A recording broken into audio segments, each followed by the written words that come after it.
All right, welcome everybody. I am ecstatic to be here with two of the best in the business. We have Jeremey Donovan, Senior Vice President of Revenue Strategy at SalesLoft, also a platinum sponsor. So thank you, SalesLoft. Thank you, Jeremey. And none other than the Ernest Owusu, as he's known on Twitter, is the Senior Director of Sales Development at 6 Cents. Thank you guys so much for being here. We have kind of an open session here today, self-moderated by two of the best. I'm not even getting in the way of you two. So without further ado, Jeremey, Ernest, go ahead and take it away here as we got an open session. Ask me anything. Let's get things kicked off. Sweet. Thank you so much, Pete and Ernest. So good to see you and chat with you again. As always, I say again, and we should tell the story as we're waiting for folks to ask questions. So we do encourage you to start asking questions like right away. I'm monitoring the chat and the Q&A here. So just go ahead and drop questions in either place. We're going to talk about prospecting strategy and sales development. So any of that's fair game. I guess you could ask us literally anything because that's what we promised, but we'll do our best to stick obviously to sales and sales development. Ernest, yeah, speaking of like us meeting up again, you want to tell us, let's like go back down memory lane. It's got to be 3 years ago that we met. And I think it was right when I joined SalesLoft and right when you joined 6 Cents. It was back in Palo Alto. So we went to a conference on I think it was thought leadership in sales or something like that. Yeah, at Stanford. Back at Stanford, yeah. And funny enough, it was actually right when we both first started. Yes. Company, which has been awesome to see kind of how things have changed on our sides. But yeah, back in the day. At that time, I think you had been an SDR, you had been an AE, and then you were going back to lead an SDR team. And probably was it start the SDR team at 6 Cents, or was there already one there? Yeah, more or less. So my previous experience, I was an SDR beforehand, closed for about a year or so, and then I had my first taste of building out an SDR team at a company called Persado, and I heard of the opportunity of 6 Cents, which at the time there were only about 4 or 5 SDRs there, but it was very early stage. We didn't like have SalesLoft or any kind of LMS kind of cool tools that we'd use for onboarding in. It was definitely a lot of building from the ground up, but it's been awesome to see kind of how we've taken things off over the past couple of years. Sweet. Well, Tom already, howdy, Tom. So great to hear from you again. Tom already asked a question, so we'll jump right in. And I got a bunch prepared just in case, but it looks like I don't have to prepare much. So, let's dive right in on prospecting, right? So I actually got an email, a really good prospecting email this morning. Funny enough, it was from Testimonial Hero, I think. So they'll love that shout out. And I'm not the right kind of buyer for that. But in that one, they said like, congratulations on your recent acquisition of Instereo, who helps with blah, blah, blah. And then they said, do you think you could use testimonials to help with blah, blah, blah? So there was great like Beck Holland style segue in there. So they like, I guess they showed me that they knew my company, but to Tom's question is like, how much of showing their actual problem, should you put into those first prospecting touches? What's your take with your team, Ernest? Yeah, I definitely agree with that approach. And first, I'm a huge fan of Beck Holland's approach of personalization and adding relevance. But at the end of the day, what we teach our SDRs, and this goes through any kind of prospecting method, whether it's social, email, phone, whatever it may be, is you have to buy the right for the person to continue to hear your message, right? So if you have really strong personalization, that's relevant. That allows you to demonstrate your ability to convey your kind of more or less what the company is doing and why they should buy your product. So we do put an emphasis on what they actually do and making sure that we do demonstrate that we've researched the problems that they have. But first and foremost, as you mentioned, opening the door with personalization and then using relevance within there is critical. Because, at the end of the day, like and I think you also, Jeremy, have kind of done some studies on this as well, but like there are a lot of different data points on how people actually read emails, whether they start with the top or they go all the way to the bottom to close. But our main methodology with emails in particular is like, I want them to read that first sentence. I want them to read that second sentence, and taking that as a funnel to ultimately get to the close is what we focus on. Yeah, I agree. We had actually added this head of sales over at Sprinkler, Paul Oles, on our RKO recently, our like mid-year revenue kickoff, and he mentioned playing jazz right with those early prospecting touches. I do think that's so relevant because I was joking earlier with backstage with Ernest before we got on that I've been listening to him all morning. I was out for a walk listening to Ernest, all of like Ernest's recent podcasts. So I would, brush up on what he was thinking these days at 2x speed, by the way. So it's so weird to hear you talking normal speed right now. And one of the things you mentioned was like the things that worked 6 months ago or 12 months ago don't work anymore. What have you found that's changed as of late? Yeah, that's interesting because even just, I'll take social, for example, right? So when people really started tapping the social, primarily with LinkedIn, we started realizing that, saying that really personalized connection request is a good way to build rapport and then ultimately get someone to take a meeting with you. And I can talk a little bit more about our overall funnel of how we build connections and get meetings through social. But what we started to realize and test out is it actually is a lot more efficient to send just a connection request with no message and then build rapport after that, as opposed to, because we basically have within our SalesLoft cadences, our first step is some kind of connection request. And initially, as I mentioned, it was some kind of personalized connection request. We've realized that we've been able to go off and send more connection requests without the personalization. And then basically, once we do get that person to connect, that's when we start to personalize. And to the point you made, Jeremy, it's so interesting because I think back on my time as an SDR, and if I was asking my team to do what I did, it would not work. Like I actually, interestingly enough, I forwarded myself an email from when I was an SDR like years ago. I looked back on it a couple of weeks ago, and it was absolutely garbage. I'll just say that right now. But the most important thing within that is you have to create some kind of testing environment within your team, whether it's through SalesLoft of take your cases and refreshing them, or making sure that people are reporting back on the new things they're doing. Prospecting is supposed to evolve every 6 months, right? Like if we were all doing the exact same things, our prospects would get numb. So you have to have some kind of innovative structure within your team. Otherwise, you're going to kind of fall short. Yeah. Well, I'm trying to group, and like when I host the Hey Salespeople podcast, I usually try to keep it going in context, but we've got so many questions coming in that I think we're just going to end up doing rapid fire, if you're cool with that, Ernest. Let's make it happen. I'm down. All right, let's do it. So I'm going to alternate between the chats and the Q&A. So the next one that we had come up was, I'll start by saying strategy is people, process, and technology, and I think it's in that order, right? Like people first, process second, technology third. But the question here is, do you need tech? Like how much tech do you need? Do you need an online platform in order to be successful as a salesperson? Yeah, I mean, I think the biggest thing that I personally look at with tech, and again, this could go from, we're happy SalesLoft customers, right? So this could come from using a sales engagement tool. This could come from using 6 Sense. This could come from your contact data. The name of the game for the SDR function is how can I find a way to drive the highest amount of quality volume to my prospects, right? So if your team isn't operating efficiently, use a 6 Sense to make sure they're prioritizing the right accounts and getting meetings with the accounts that actually want to buy from them. If your team can only send, 15, 20 emails per hour, buy SalesLoft and make sure they can send and personalize at scale. So to your point, Jeremy, from a strategy standpoint, you do have to have an understanding of your people, the process, and then within that, kind of determining how inefficient they are. And ultimately that will be the way that you should decide whether or not you should buy technology. Because, at the end of the day, we don't want to just buy technology for the sake of buying, but if you have any kind of inefficiency gaps, there are solutions out there for that. Yeah. Totally with you on that. And I love the, we're not in a 6 Sense SalesLoft love fest. No one wants to hear that. I don't want to hear it, but I will say, I love the way that we can use intent data. It's one of the big gaps. Like we had been buying intent data for years, and it was just getting kind of buried in marketing, right? And our salespeople were never really able to make that actionable. And platforms like 6 Sense kind of help you realize the value of that. I'm going to pick a question off from the Q&A here, and it riffs a little bit on what you just said. There goes my Rubik's Cube, which I twist for energy, getting my energy out.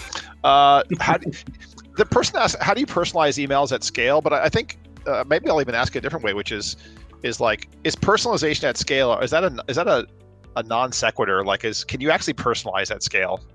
I do believe you can. And again, trying really hard not to make this a conversation strictly on SalesLoft, but there are a lot of crafty things you can do with snippets and making sure you're creating cadences that are geared towards certain personas and industries to get that done, right? Mm-hmm. So one thing that we focus on over here is we kind of have a pyramid system of creating our cadences by industry, then by persona, and then that's how we personalize within it. So ultimately you have a scenario where when people are using their cadences, they're only really personalizing the first 1 or 2 sentences, but the remaining portion of the cadence is geared towards the specific persona as well as the industry they work in. And Yeah. there is a lot of work that has to be done to make sure it's an efficient system that you're always refreshing. But it is always best to find ways to personalize that scale, because as I mentioned earlier, like how can I find, and this goes through any channel. We're talking about email right now, but whether it's phone or even social, how can I find a way to deliver the most high value to my prospects that's good quality, right? Like it's not enough to just say like what we do as our company and you should have a conversation with us, but providing like real tangible value at scale. And you can be really crafty with many different tools to get that done. We have a lot of questions on this topic. I think a lot about, there was this sort of, I think people who sell sales consulting services love to create artificial wars between themselves. So there was this war going between like this relevancy camp and the personalization camp. I think almost all these things turn out to be false dichotomies. One thing I think about in that context is context, actually. So if you're prospecting to a very large like pool, right, effectively infinite pool, then like what would be described as relevance is I don't need to like actually personalize. I just need to make sure I'm targeting a persona effectively with the right messaging. That's perfectly fine, right? And you're not you want to get as much out as you possibly can. The contrast is enterprise selling. If you've got 10 accounts, you're not time limited anymore. Mm-mm. Right now, what you want to do is you want to do a lot more research. And another like takeaway from Paul over at Sprinkler is he said, if you want to meet with me, Paul, you need to earn that right. And we were talking internally about one way to earn that right is, what if you had your SDRs go talk to 5 individual contributors and understand what challenges they have in general. Like it doesn't have to be about your solution, just what challenges they have in general. And go talk to individual contributors who maybe are doing something off the books that's really, really effective. Yep. Now synthesize those findings and then have, and now approach the executive and say, hey, I talked to A, B, C, D people, and I learned, some things that about your company that you may not know. Like, how can you not take that meeting?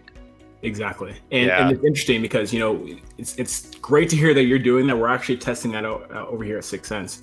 And the reason for that is, again, going back to the whole inefficiency play with the SDR function, especially in these meaty, large enterprise strategic accounts, sometimes it can be really difficult to find that one nugget that'll get someone to take a meeting with you.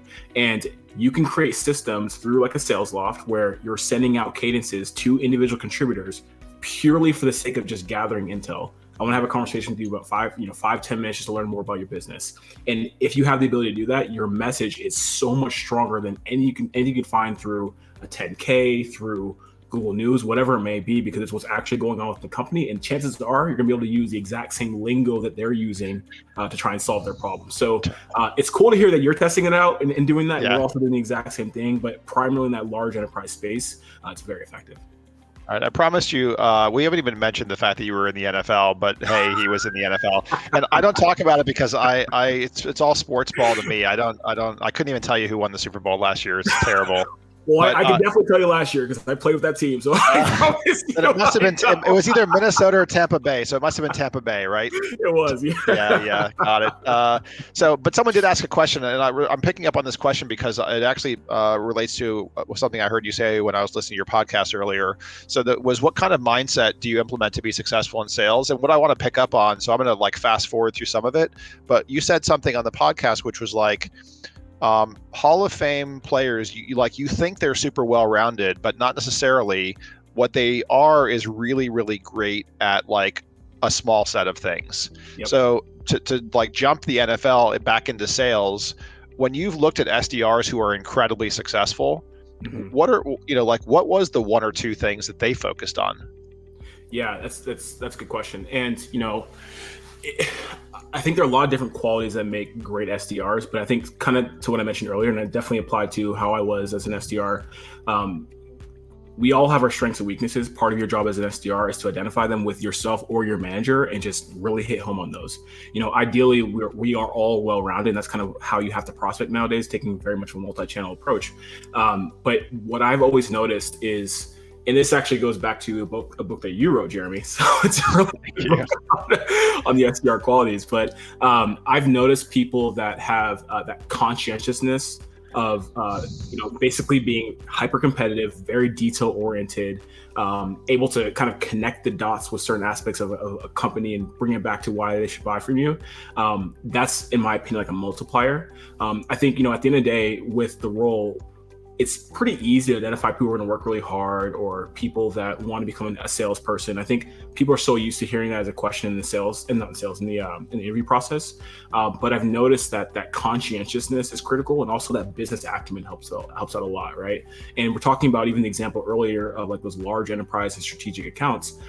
People that have the ability to have that intel conversation with an individual contributor and tie it back to their product. That's not necessarily an intuitive skill. So the people that can do that really quickly tend to do very well if you kind of combine the traditional, like I want to be an AE, I want to work really hard, things of that nature. Yeah, in the book I had referenced an academic study that was done where they looked at all these factors of people, whether it was like IQ, conscientiousness, which were the like two big ones that actually do matter, and then things that just don't matter at all, graphology, which is handwriting analysis and other things. But there's actually a big three, which is conscientiousness, IQ, and then prior job skill. Although with an asterisk, right? Which is and this is something you mentioned on a podcast as well. Like if you have a choice between hiring someone who's coming out of like a slightly different industry, say recruiting or something else, versus hiring somebody who was just an SDR somewhere else, where does your preference lie?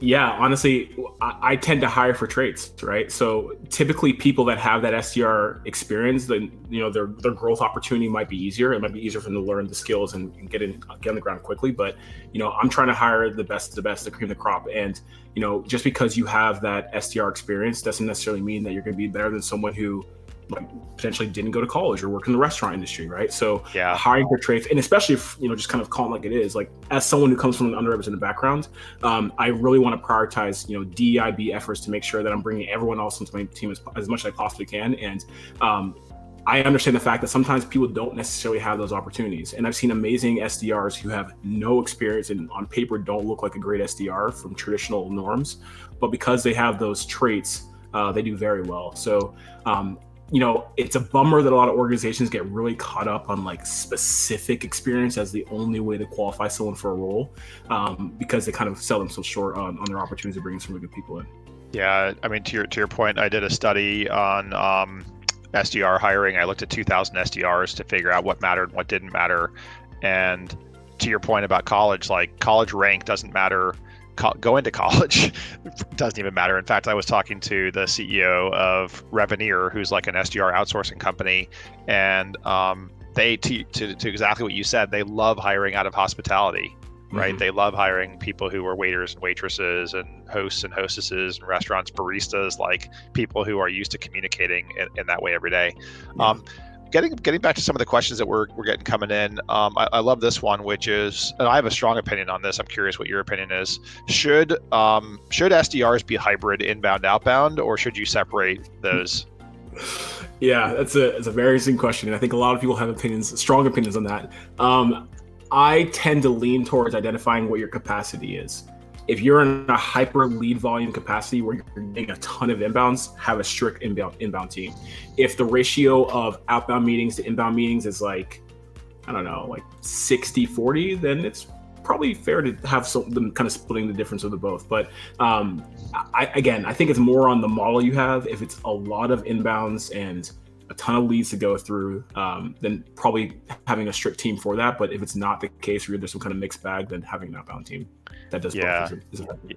I think I'm in violent agreement with you. We split inbound and outbound, and I do think that's actually really important because the motion is so different. And we go so far as like any inbound lead that comes in is handled by our inbound team, even if the account is owned or being otherwise worked by somebody, which was a very contentious decision when we made it internally, but it just turns out to be the right, I feel it turns out to be the right thing, but the data also backs it up that like as good as their intentions are, AEs are busy, SDRs are busy, and that hyper fast response time is so critical.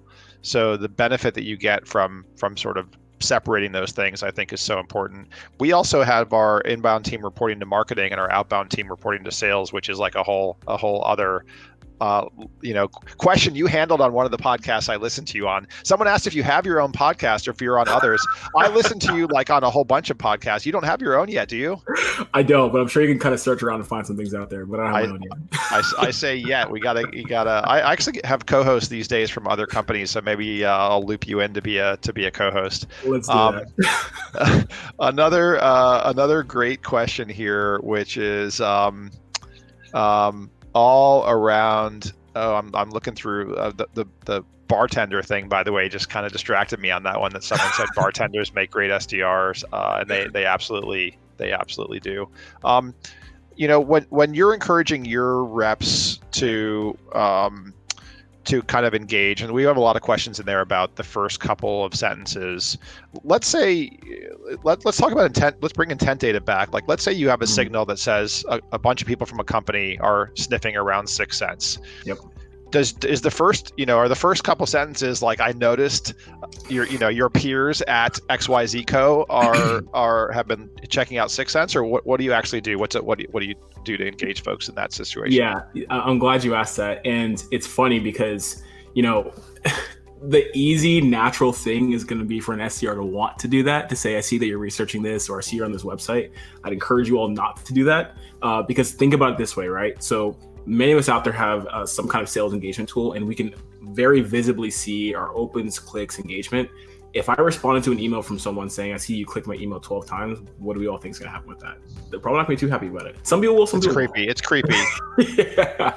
So it's that same approach. People, they're doing this research anonymously for a reason. They haven't quite, done a demo request or come inbound yet. So rather than taking the approach of calling it out directly, what we actually do, and it's been very effective for us as well as some of our customers, is we built this thing called value cards, where taking certain pieces of intent data, and there are many pieces of intent data, but whether it's like a keyword research or a portion of your website, and making sure that people actually understand why your specific personas would be doing research on that topic or looking at that one website, and providing value based upon that, right? So like, here's a great example.